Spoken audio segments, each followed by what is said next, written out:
Le temps grisonnant, la brume, est-ce que vous sentez l'hiver et Noël arriver petit à petit? L'automne reste une saison pleine de charme et je vous partage aujourd'hui des petites idées de routines simples et idéales à mettre en place pour garder votre compagnon heureux et actif durant cette saison.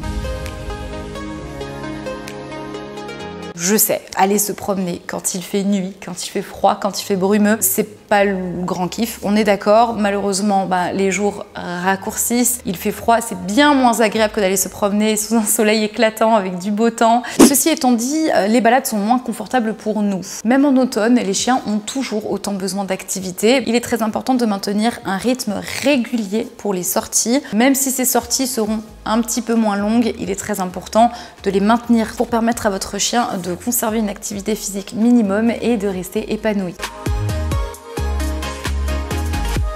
Ce n'est pas parce que les chiens et chats ont des poils qu'ils n'apprécieront pas de se poser près d'une source de chaleur. Donc n'hésitez pas à créer un petit endroit cocon, à mettre son panier proche d'un radiateur ou d'une source de chaleur. Évitez les zones en dessous des fenêtres ou proches des baies vitrées où il peut y avoir des courants d'air qui pourraient lui faire attraper froid ou être mauvaises pour ses articulations, surtout s'il est âgé. Si votre sol est en carrelage ou en béton et que vous n'avez pas le chauffage en sol, proposez à votre chien un tapis ou un coussin, quelque chose qui puisse l'isoler du sol lorsqu'il s'allonge pour qu'il reste chaud et que ce soit plus agréable pour lui.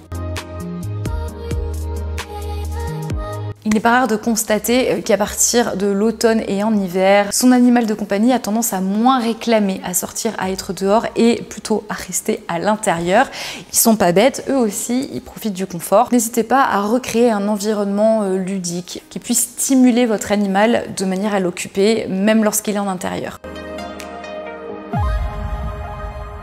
Et enfin, si vous constatez que votre animal réclame davantage, c'est pas impossible. Lorsqu'il fait froid, on a tendance à brûler davantage de calories. Donc si vous ne souhaitez pas augmenter les rations pour X raisons, n'hésitez pas à scinder la prise de repas en deux et donner par exemple la moitié le matin, la moitié le soir, ou à scinder en trois en donnant une partie le midi si vous avez la possibilité de rentrer chez vous. En tout cas, les habitudes alimentaires ne sont pas forcément figées. N'hésitez pas à les changer et les modifier si vous voyez que ça peut faire du bien à votre compagnon. Ce n'est pas parce qu'on est en automne et qu'il fait plus frais dehors qu'il n'y a plus rien à faire, au contraire. Il y a pléthore d'activités qu'on peut partager avec son chien et son chat. N'hésitez pas à regarder les vidéos qu'on a réalisées très récemment à ce sujet, je vous les mets en barre d'infos. En tout cas, moi, je vais aller me faire un petit thé et me caler sous mon petit plaid. Je vais aller chercher mon chat. C'est vraiment ça le gros kiff en automne.